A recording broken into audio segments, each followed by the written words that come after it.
Assalamu alaikum students, I hope you all are fine. This is your first lecture of Countdown 6 and the name of the chapter is Introduction to the Set. तो आपने देख लिया होगा introduction to the set आपके पास countdown 6 का first chapter है जिसमें हम सेट के बारे में पढ़ेंगे। तो सेट के बारे में इंफॉर्मेशन सबसे पहले यही आपने देखना है कि इसकी डेफिनेशन क्या है। तो first question is about define set. तो आंसर इसका ये है, set is a collection of well defined and distant object. मतलब जो सेट है this is actually a collection. जो सेट है वो एक कलेक्शन से बनता है और वो कलेक्शन किस चीज़ की होती है, वो डिस्टेंट ऑब्जेक्ट्स की कलेक्शन होती है और उस कलेक्शन का वेल डिफाइंड होना ज़रूरी है। अगर मैं आपको इसको एक डेली लाइफ की एग्जांपल से समझाऊं तो आप ये देखें कि क्रॉकरी सेट है जिसके अंदर आपके पास देखें कि उसमें ग्लास भी आते हैं, उसमें आपके पास प्लेट्स भी होती हैं, उसमें स्पून्स भी होते हैं, उसमें आपके पास फॉक्स भी होते हैं, लेकिन उसमें क्या है कि तमाम चीज़ें एक दूसरे से डिस्टेंट हैं।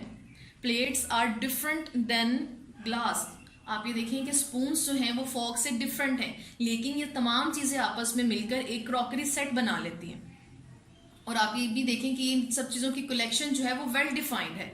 अगर मैं क्रॉकरी सेट की बात करूं तो उसमें अगर मैं आपको बताऊं कि इसमें प्लेट्स होंगी, उसमें फॉक होंगे, उसमें आपके पास ग्लास होंगे और साथ में उस क्रॉकरी सेट के अंदर शूज़ भी हैं, तो क्या ये वेल डिफाइंड होगा?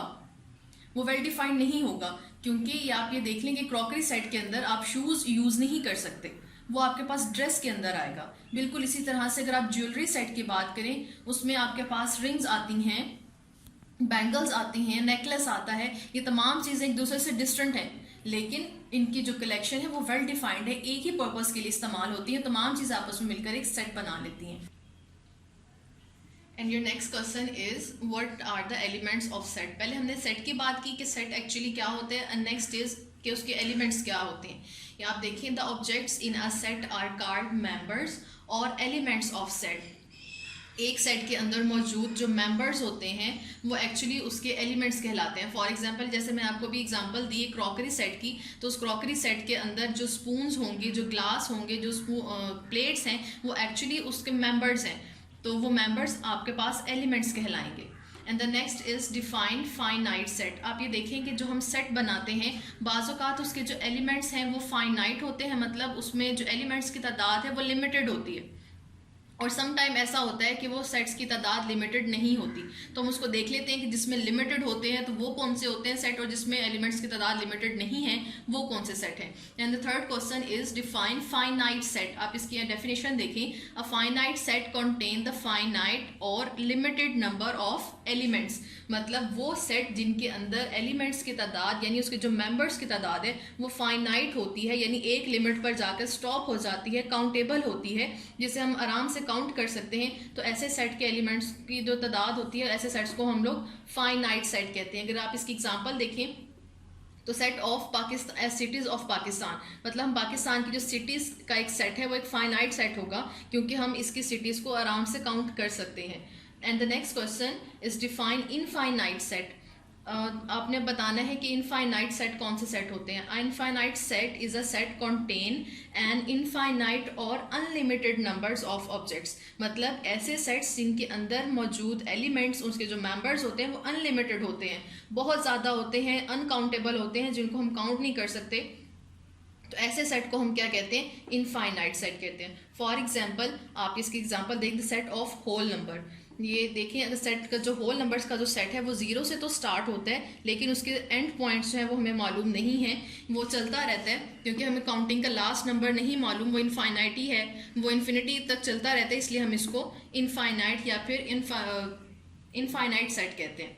एंड द नेक्स्ट इज, जिस तरह से अब हमने तमाम ही सारा पढ़ लिया कि सेट क्या होता है, सेट के एलिमेंट्स क्या होते हैं, कितने टाइप्स के होते हैं, एंड द बेसिक चीज़ कि आपने सेट को लिखना किस तरीके से है, एक सेट जो है वो लिखा किस तरीके से जा सकता है। How many types of set notation, मतलब आप सेट को लिखने के लिए कितनी टाइप्स जो हैं वो इस्तेमाल कर सकते हैं। तो इसके लिए आप आपका जो सेट है उसकी 3 टाइप्स हैं, यानी एक सेट को आप 3 डिफरेंट स्टाइल्स के साथ लिख सकते हैं। फर्स्ट जो आपके पास नोटेशन आते हैं, यानी उसका फर्स्ट स्टाइल जो है आपके पास डिस्क्रिप्टिव नोटेशन है। आपको इसके नाम से भी पता चल रहा होगा, डिस्क्रिप्टिव यानी किसी भी चीज़ को डिस्क्राइब करके बयान करना। यानी इसमें हम जो अपना सेट है वो एक लाइन या एक सेंटेंस की फॉर्म में लिखते हैं। अगर मैं आपको इसकी एग्जांपल बताऊं तो सेट ऑफ मल्टीपल्स ऑफ 3, मतलब आप ये देखें कि सेट जो है वो एक कंप्लीट सेंटेंस की फॉर्म में लिखा गया है। तो ऐसा सेट, इस स्टाइल को हम लोग इसका डिस्क्रिप्टिव फॉर्म कहते हैं. And the next style is your set builder notation. एक सेट को 3 डिफरेंट टाइप से लिखा जा सकता है. In the second type is set builder notation. इसमें आप ये देख लेना कि एक सेट का हमने नेम लिखा है. फॉर एग्जांपल आप इसको किसी भी चीज़ से रिप्रेजेंट कर सकते हैं. नेम है, आप इसको ABCXYZ कोई भी नाम इस यहाँ पर इस्तेमाल कर सकते हैं. और इसके लिए आपने इसको इक्वल्स टू एंड देन आपने इसकी अपर एंड द ये starting and the ending braces इसके साथ में लिखनी होती हैं, यानी इसकी मिडिल ब्रैकेट्स हैं, इसके दरमियान में आपने इसका सेट लिख देना है. तो ये सेट y:y के साथ लिखा गया है. ये सिर्फ आपने यहाँ पर वेरिएबल इसके अंदर आएगा. वेरिएबल में कोई भी आ सकता है वेरिएबल. यहाँ पे मैंने y यूज़ किया, आप चाहें तो इसकी जगह x:x a.a जो भी आप इस्तेमाल करना चाहें वो सही रहेगा. And next is multiples of 3. ये हमने इसकी सेट बिल्डर फॉर्म बना दी. अगर इसी चीज़ को अगर मैं टेब्यूलर नोटेशन में लिखना चाहूँ तो टेब्यूलर नोटेशन में आप ये देखेंगे कि हर चीज़ को वर्ड बाय वर्ड हमने डिस्क्राइब करना होता है. यानी 3, अगर हम मल्टीपल्स ऑफ 3 की बात करें तो 3, 6, 9, 12 एंड अप टू सॉन. क्योंकि हमें नहीं पता कि मैंने ये देख लें, ये मैंने तीनों बातें अगर आप इस पर फोकस करें तो मैंने एक ही बात 3 डिफरेंट स्टाइल से लिखी है. अगर डिस्क्रिप्टिव में लिखूंगी तो इसको इस तरह से लिखा जाएगा सेट ऑफ मल्टीपल्स ऑफ 3 में. अगर मैं इसको इसकी बिल्डर स्टाइल में लिखूंगी तो वो इस तरीके से लिखा जाएगा